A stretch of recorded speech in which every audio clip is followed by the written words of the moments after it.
December 9th, 10th, and 11th, Thursday, Friday, and Saturday. The sun is in Sagittarius and the moon is in Pisces, 90-degree angle. Why? Because Sagittarius is a philosophical translator to all things are positive. Don't worry about a thing. Don't worry, be happy is a classical Sagittarius line. Moon in Pisces, uh-oh, you're scaring me. Water, I feel something. Sagittarius, just ignore what you're feeling. Pisces, it's making me sad that you're ignoring my feelings. Sagittarius, oh, come on, get over it, baby. So inside of this personality type is a conflict. And one of the ways they resolve, Sag and Pisces, is they use, whether it's drinking too much or smoking cigarettes or smoking too much pot or eating edibles or escaping this reality because there's such an internal conflict. And the moon in Pisces is going to be conjunct Jupiter. That would be a perfect, the moon in Pisces conjunct Jupiter in Pisces. Take a moment, my astrology students. The moon in Pisces is that sensitivity, feeling everything, and Jupiter is super sauce. It's like adding extensions where everything gets bigger. So now we've got sensitivity plus the extension or the expansion. And so now we have a hypersensitivity. Here's the good news.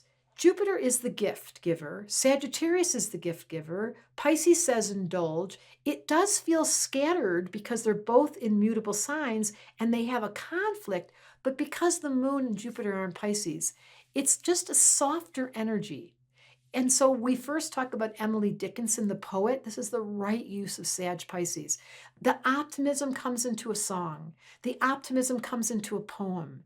We begin to hear ourselves be rhythmical. It's beautiful. But if you get caught in the negativity, it takes you down into that moon in Pisces and you want to retreat Thursday, Friday. And this weekend on Saturday, you're like, my moon's in Pisces and I have this already and it's making me feel so withdrawn. Now, here's the medicine. December 11th was Rajneesh's birthday, better known as Osho. I do a whole special on him in my Star Library because he was one of the greatest spiritual teachers.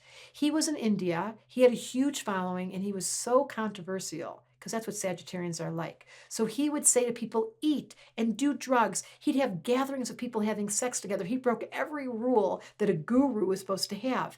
That's the upside of Sagittarius Pisces. Turn it into a spiritual seeking journey. Let yourself get outside the box.